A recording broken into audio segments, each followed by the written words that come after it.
영화 설국열차, 그리고 넷플릭스에서 방영하는 미드 설국열차는 인류가 지구온난화를 막기 위해서 CW7이라고 불리는 냉각제를 성층권에 뿌려서 대기의 온도를 낮추려고 하다가 지구 전체가 얼어붙어서 벌어지는 일들이죠. 공상입니다.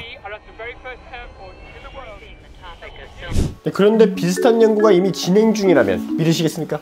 하버드의 기후공학자 프랭크 코이치님께서는 정말 하고 싶은 연구가 있었습니다.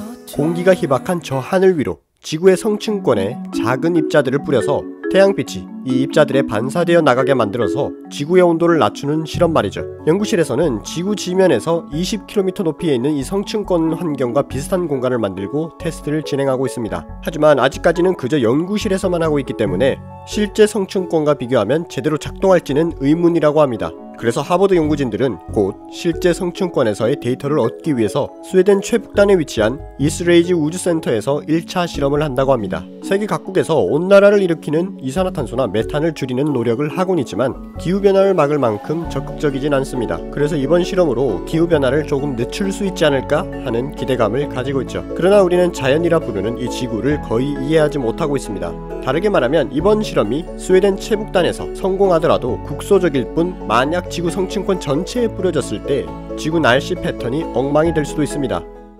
설국열차를 준비해야 할 수도 있죠. 윌퍼드님을 기다립니다.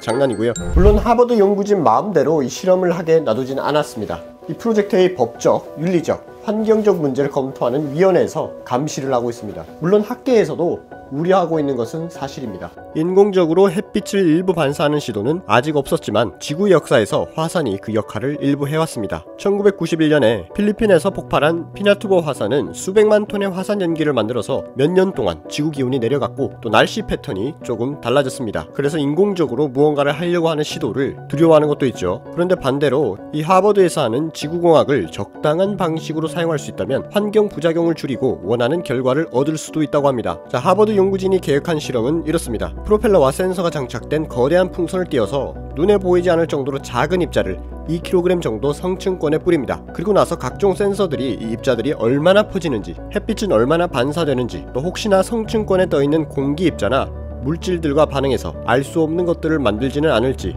측정합니다. 이미 컴퓨터 시뮬레이션으로는 이 방출된 입자가 공기 중으로 어떻게 분산되는지는 분석했습니다. 그러나 실제 성층권에서 시험에 들어갔을 때 이 입자에 쓰이는 탄산칼슘이나 황산 입자가 어떻게 퍼지는지 또 서로 뭉치지는 않는지 더 정확하게 분석하려고 합니다. 실험실에서는 잘 되었지만 실제 성층권에서는 입자들이 너무 빨리 떨어져서 햇빛을 산란하는데, 햇빛을 반사하는데 더 많은 양의 물질이 필요하진 않는지 이런 것들을 보는 거죠.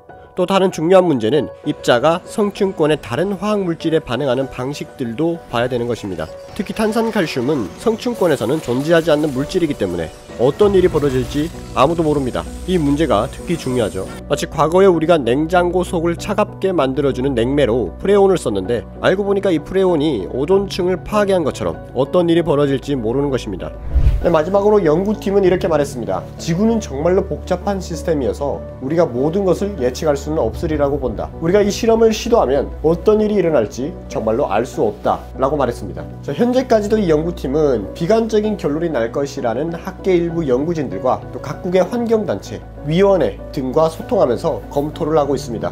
사실 기후변화를 막기 위해서 탄소 배출량을 줄이려면 우리가 에너지를 지금보다 덜 쓰거나 아니면 에너지 효율을 획기적으로 늘려서 적은 연료로 현재와 같은 에너지를 사용해야 되는데 역부족인 상황입니다. 그래서 과학기술로 해결해 보려고 하는데 과연 성공할 수 있을까요? 자, 여러분들은 어떻게 생각하시나요? 여러분들의 의견 댓글로 많이 남겨주시고요. 이번 영상이 도움이 되셨다면 좋아요와 구독 꼭 부탁합니다.